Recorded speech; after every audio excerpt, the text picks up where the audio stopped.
112 ഹെക്ടറാണ് ആകെയുള്ളത്. വിവിധയിടങ്ങളിലായി 17 പാർക്കിംഗ് മൈതാനങ്ങൾ.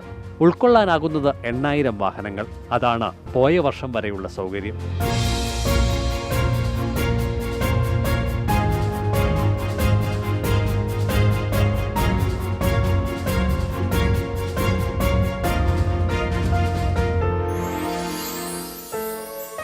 ഭൂമിശാസ്ത്രപരമായ പ്രത്യേകതകൾ കൂടി കാരണം നിലയ്ക്കലിൽ അനുവദിക്കപ്പെട്ട മുഴുവൻ ഭൂമിയും പാർക്കിങ്ങിനായി ഉപയോഗപ്പെടുത്താനായിട്ടില്ല.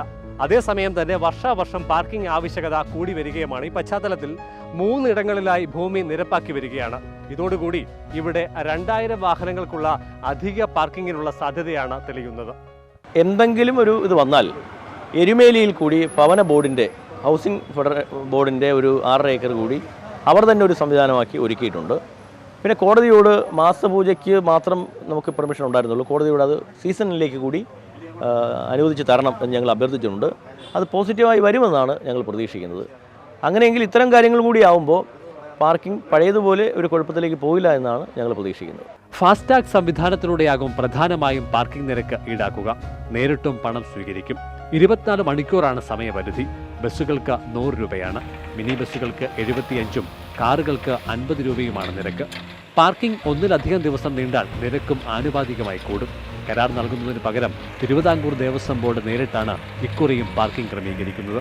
വാഹന നിയന്ത്രണത്തിന് നിയുക്ത ഭടന്മാരെയാണ് നിയോഗിക്കുക.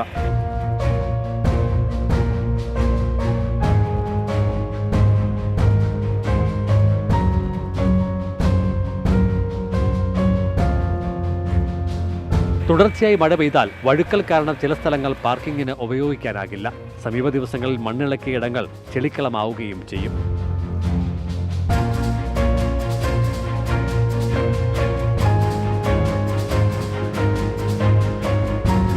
നിലയ്ക്കൽ പാർക്കിംഗ് ഏരിയയുടെ സമ്പൂർണ്ണ നവീകരണത്തിന് വിശദമായ പദ്ധതിയുമായി പൊതുമേഖലാ സ്ഥാപനം ദേവസ്വം ബോർഡിനെ സമീപിച്ചിട്ടുണ്ട്.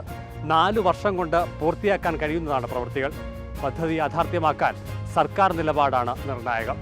ജിബിൻ കെ ബാബുവിനും ജസ്റ്റിൻ വാളക്കുഴിക്കുമൊപ്പം നിലയ്ക്കലിൽ നിന്നും CK അഭിലാൽ, മാതൃഭൂമി ന്യൂസ്.